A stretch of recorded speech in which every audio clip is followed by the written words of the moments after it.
J'espère que vous allez bien. Et voilà, j'espère que vous allez bien, j'espère que vous avez la forme, j'espère que vous avez envie d'apprendre. Car aujourd'hui, c'est la partie 2 de ma première vidéo, comment faire une analyse graphique. Donc aujourd'hui, on va rentrer un peu plus dans les détails. Je vous avais dit, il me semble qu'on allait se retrouver sur le GR30, mais du coup, j'ai changé d'avis. J'ai préféré faire sur l'autre JPY. Donc voilà, on va commencer, euh, on va commencer cette analyse en mensuel comme d'habitude. Ensuite, on passera en journalier, ensuite en H1, ensuite en M15. Et s'il y a un truc intéressant en M15 pour la semaine à venir, alors je regarderai en M5 pour savoir si lundi il y a quelque chose d'intéressant, si le marché me donne une opportunité.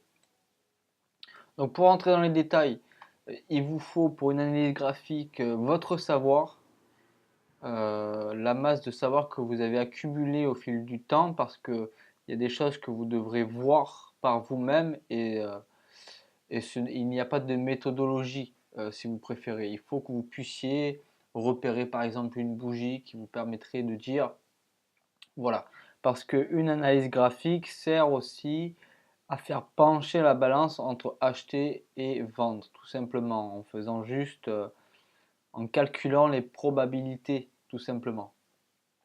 Donc déjà en général on perd en mensuel et on trace les supports et résistances. Donc on prend les plus hauts, les plus bas.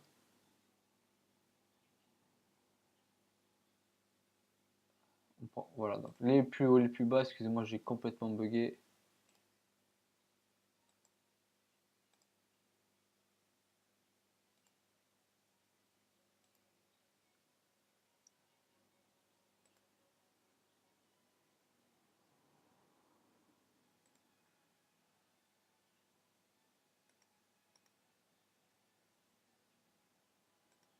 Donc on a deux grosses zones autour de nous.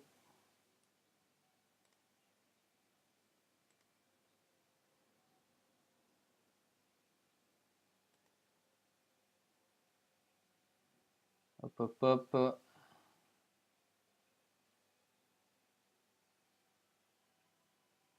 Ouais, ça devrait le faire. Donc une, deux, trois, celle-ci, celle-ci, celle-ci.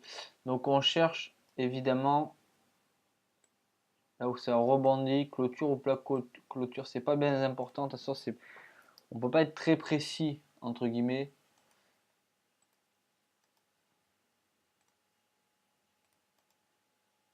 Voilà, là, là, ça,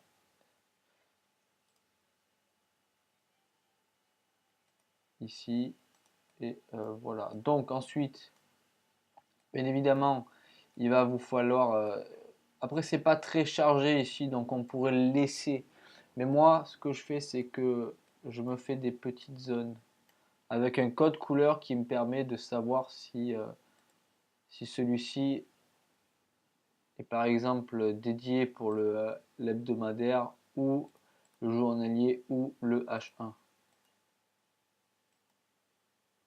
Donc je prends mes petites couleurs.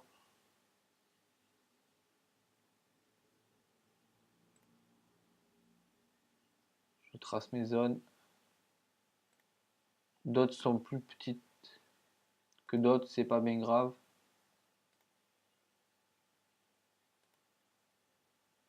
Donc là j'ai quand même un beau creux, je vais voir si j'ai pas d'autres choses à prendre. Par exemple si j'aurais ça, ici c'est joli. Hop là, là, et non. Non, non, c'est tout pour ici, je pense.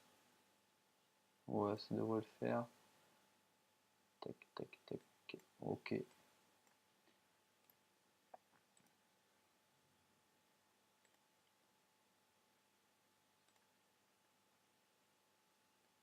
Donc là, ce sont des zones clés, c'est-à-dire qui nous permettront plus tard, et selon la façon de trader, de prendre des rebonds ou tout simplement des cassures. Et gardez à l'esprit que cette zone est dangereuse dans le sens dangereuse. C'est pas le mot, mais on sait qu'un range peut s'installer entre, ou alors un rebond, ou alors une cassure importante. Parce que ce sont des supports résistance mensuels. Donc c'est pas comme si c'était un petit support résistance en M1 par exemple. Là c'est du mensuel. Le marché a une mémoire. Vous avez dû l'entendre assez souvent. Et c'est vrai. Ensuite, une fois que j'ai tracé mes zones en mensuel, je regarde si j'ai pas une petite figure en mensuel. Si vous voyez ce que je veux dire. Euh, donc là, il y en a une juste là, c'est un triangle, mais je vais préférer regarder en journalier. Et en journalier, je reprends exactement la même façon de faire. Je vais chercher mes zones. D'accord? Et ça reste très important.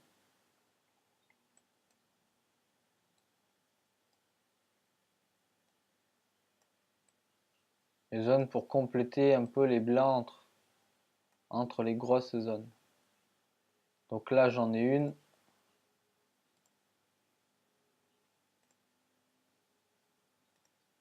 une très belle.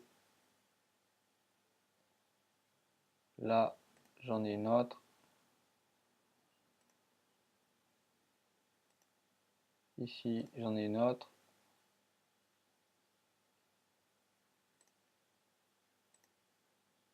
Ici, j'en ai une autre.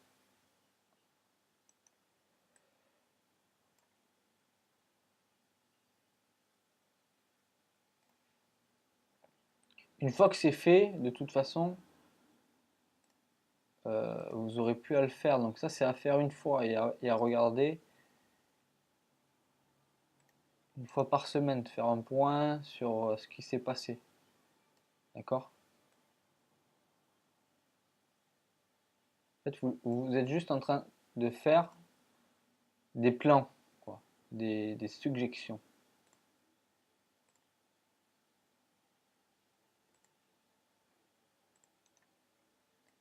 Voilà. Et en H1, je préfère faire des petites zones, tout simplement. Parce que il faut que ça devienne un peu plus précis. Hein.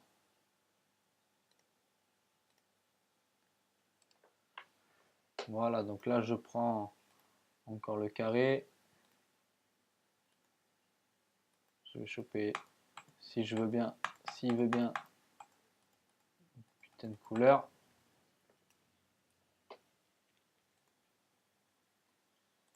Non, il veut pas.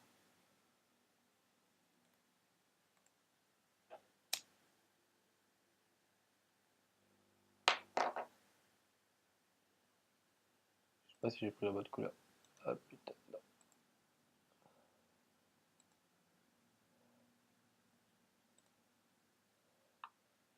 Bon, je me suis trompé, normalement c'est le bleu clair. H1. On va dire que je pars du principe que plus c'est foncé, plus c'est vieux.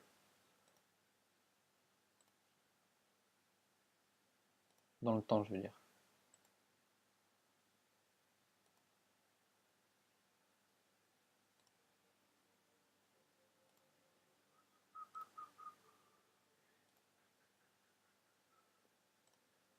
Voilà mes zones. C'est pas très bien fait, mais c'est pas bien grave. C'est pour que vous compreniez le principe.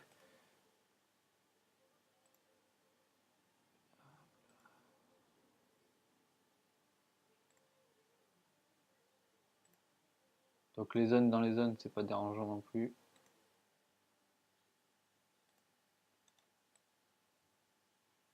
Ok, on efface.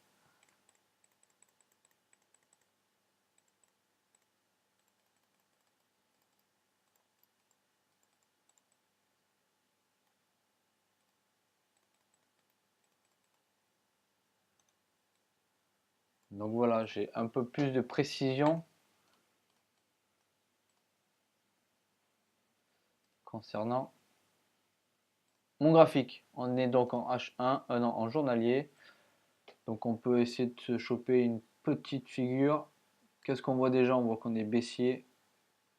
Le RSI, il y a une divergence avec les plus bas, donc ça c'est important de le noter. Quand vous tracez un trait, pensez à marquer ce que c'est. Bien sûr, si vous êtes sur ProRealTime. Comme ça, vous savez toujours, vous saurez toujours ce que c'est. Vous n'aurez aucun doute et vous ne perdrez pas de temps lorsqu'il s'agira de se demander qu'est-ce que c'est. Je sais que ce trait-là, quand c'est marqué, c'est un support à résistance. Donc là, c'est figure UT journalière.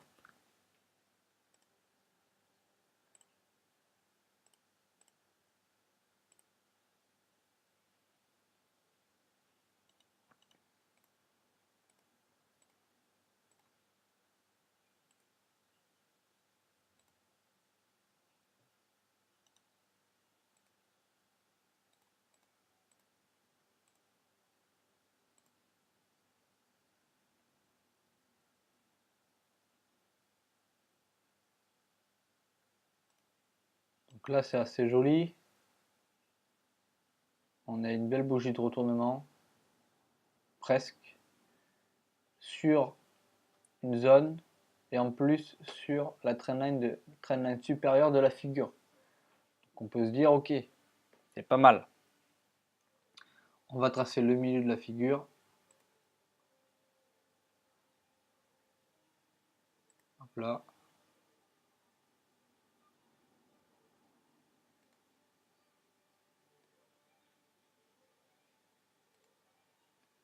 N'oubliez jamais de tracer le milieu de vos figures.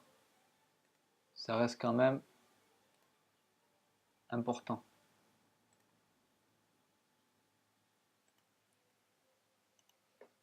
Et je marque ce que c'est.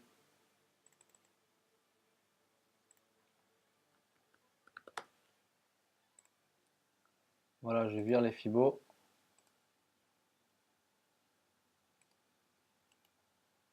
Donc voilà, déjà, déjà en journalier, j'ai une belle vue. On est en présence d'un triangle descendant, pardon. On vient de buter en haut, donc on a déjà une probabilité de baisse pour la semaine à venir. Peut-être sur le pivot mensuel. Et ensuite sur le milieu de la figure.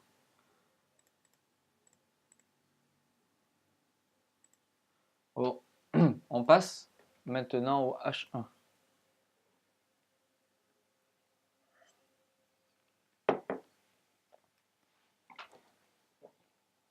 Alors, vous pouvez aller en H1, pardon, le journalier, H8, H4, ça reste quand même des unités de temps importantes, mais personnellement, je ne le fais pas.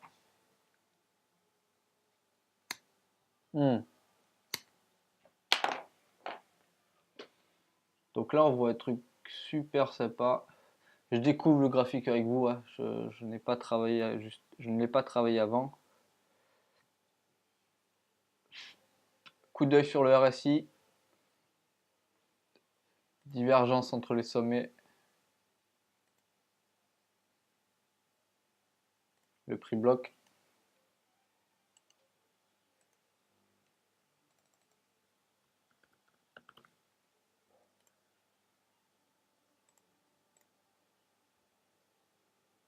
Donc il faut se rappeler qu'en journalier, on est sur la trendline supérieure de celle-ci.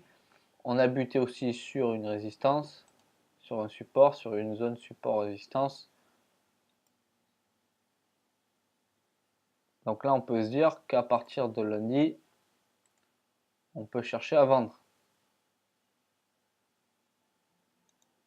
D'autant plus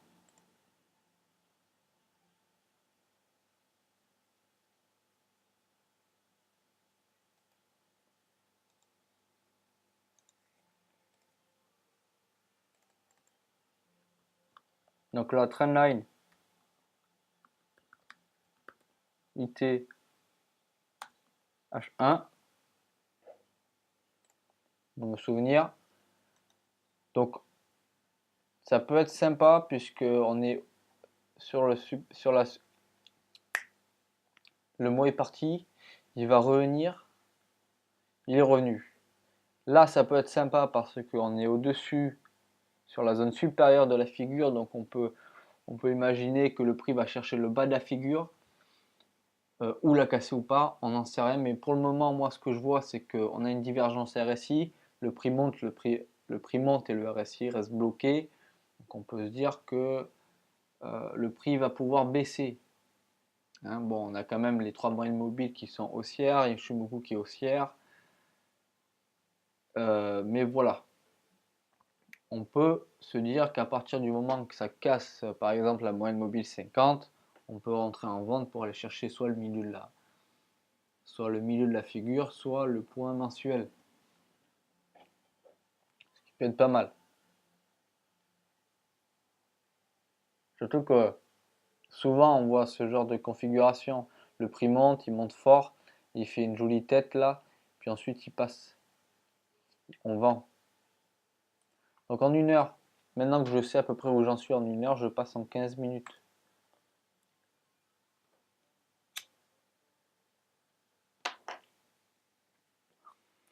Excusez-moi, je vais me chercher de l'eau. Vous en voulez? Je vous envoie ça.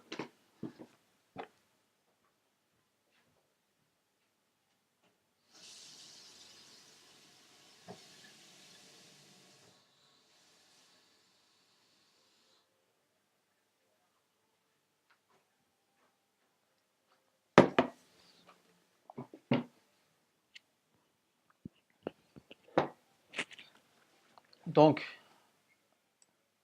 15 minutes. On devrait voir des choses un peu plus intéressantes.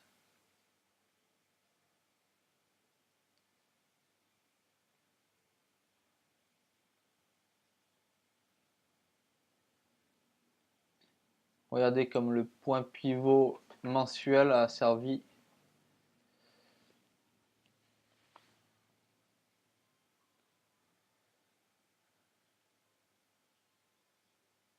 Non, je ne finirai pas cette phrase.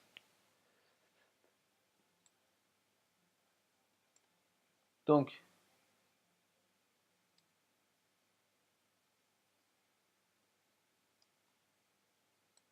15 minutes, on en est là. Un RSI encore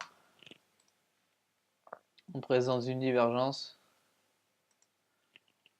15 minutes, c'est quand même pas mal. Donc deux divergences, une en une heure, une en 15 minutes. Donc on peut se dire, ok, je vais faire balancer en vente lundi. Je vais pouvoir aller chercher le point pivot hebdomadaire mensuel. Ok. À partir du moment où peut-être cette zone-là est cassée. Ok. Ensuite, on a une belle zone ici. Ensuite, on a une belle zone ici.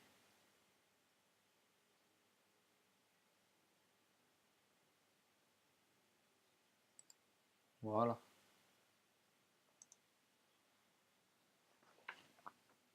J'espère que vous avez bien compris les principaux éléments. Donc, c'est tracer des supports résistance avec les plus hauts. Ne cherchez pas trop compliqué. Il vous faut simplement faire en sorte euh, qu'il y ait une. Je reprends. Je reprends parce qu'il est tard.